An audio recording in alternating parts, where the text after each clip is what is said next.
Hello, and welcome to American Heron Wargaming. This is a battle report for Warhammer 40k 10th edition. Since I posted my inaugural 40k video, I've gotten a few more games in. However, for one reason or another, those games weren't really good candidates for a video battle report. Either I didn't get photos of all the turns, or was missing my opponent's full army list, etc. For this game though, everything lined up, so here we go. My Leagues of Votann force has been growing recently, and I just finished painting up 2 sets of the Einherjar Hearthguard, which are our elite infantry force. So even though this is only a 1,000 point list, I was bringing both of them in as heavy hitters. To start out, I have a single call leading a group of Hearthkin warriors. They're split up into 2 smaller units, one going with a call and the other group going inside a Sagittar. Next up is one group of Hearthguard, also led by a call. This group has plasma guns and is going into deep strike. The Hecaton land fortress rumbles onto the field with its conversion beamer, Mater autocannon, and bolt cannons. Finally, the second group of Hearthguard, with Vulcanite disintegrators, is loaded into the Hecaton, led by none other than the kin hero Uthar the Destined.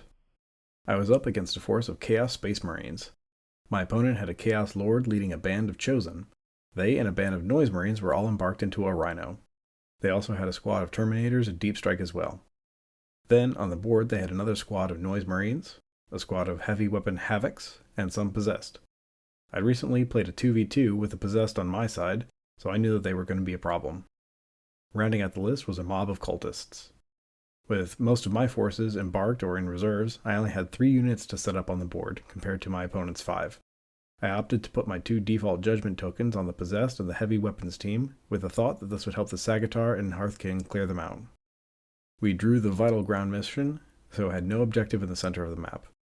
And with another special rule, every unit got sticky objectives, which kind of negated the benefit of my bringing the Hearthguard and my opponent's Cultists. Oh well. I pushed up the Sagittar with a scout move, figuring that depending on my secondary draws, I could either pull it back or push it further in. We rolled off, and I got the first turn. Then I got Cleanse and Extend Battle Lines, 2 secondaries which require controlling objectives in no man's land. So I pushed up and dropped off the Hearthkin to claim the western objective. I lost out on a round of their shooting, unfortunately, but points win games. The Sagittar let loose a volley into the Possessed, and brought one of them down, but that wasn't enough to stem the tide, unfortunately. The Hecaton moved up and dropped off Uthar and the Hearthguard.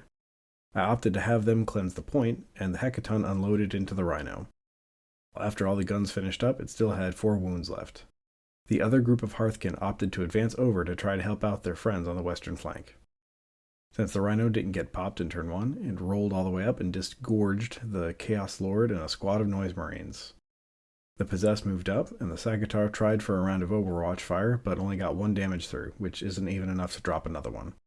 The Heavy Weapons Team squad unleashed itself on it, and took 5 out of the Sagittar's 9 wounds. The Hearthkin stood valiantly against the Possessed, but were utterly wiped out in the melee. Between shooting and close combat, the Hearthguard lost 2 members and 1 wound off a third. Despite the carnage, though, my opponent didn't score either of their secondaries, area denial, or capture enemy outpost. For my second turn, the other Hearthguard brick dropped in near the center of the board to try to stop my opponent from scoring area denial. However, their shooting went poorly and they failed their charge, so overall they were a bit less impressive than expected. And then some Chaos Terminators rapidly ingressed into the middle. On the western side of the board, the combined shooting of the Sagittar and the Call-led Hearthkin dropped 1 more Possessed. It was probably not wise to charge them in with the little forces I had remaining, but if I hadn't, they were likely to just charge me back, so I figured this way I might get lucky and take some out. I was not lucky. Even with the Call's 5 up invuln, they all got wiped out. Over on the eastern side of the board, the Hecaton obliterated the Noise Marines that hadn't gotten into melee with Uthar. He, the Chaos Lord, and the retinues clashed again, ending with both of them standing opposite each other. Uthar with 2 wounds remaining, and the Lord with only 1. This is also after the Hecaton charged in and tank shocked the Chosen as well. The end of my turn 2 saw my forces fairly depleted. Pulling out a win seemed less and less likely by the moment. The Chaos Lord hopped back into the Rhino and tried to reposition, but a round of Overwatch from the Hecaton blew up his ride, and the emergency disembarkation took his last wound out as well. The Possessed charged into the Sagittar and somehow only managed to slap 2 wounds off of it. However, things went devastatingly poorly for my Hearthguard. The Terminators had a fantastic round of shooting and then charged in to finish them off. Completely depleted and running low on time, I conceded the game. I didn't have the resources to hold on to objectives or score secondaries anymore. Uthar the Sagitar only had 2 wounds left each, so would likely go down in the next round of combat. The Hecaton might last to the end, but once we tallied it up and realized that I was already behind on points, it didn't seem necessary to drag it out. In the end, I think my biggest mistake was splitting up my forces. It made a kind of a sense to go for both objectives, but sending one half-strength squad of Hearthkin and a single Sagitar against Possessed was setting them up for failure. I also didn't get to capitalize much on the judgment tokens I put over there. I should have put one onto the Rhino or the Cultists, or something easier to kill for the command point bonus pinata. Not to mention the fact that only setting up 3 units at the start puts me at an information disadvantage at setup. Perhaps I should have placed my deep striking Hearthguard onto the field instead of holding them in reserves, but not being able to rapid ingress hurt them more, and I didn't know that I wouldn't get first turn until after they had already been assigned there. Either way, it was a fun match, even though it was only 2 full turns. But since I'm still fairly new to this game, every match teaches me more about how it works and how best to set up and execute my strategies.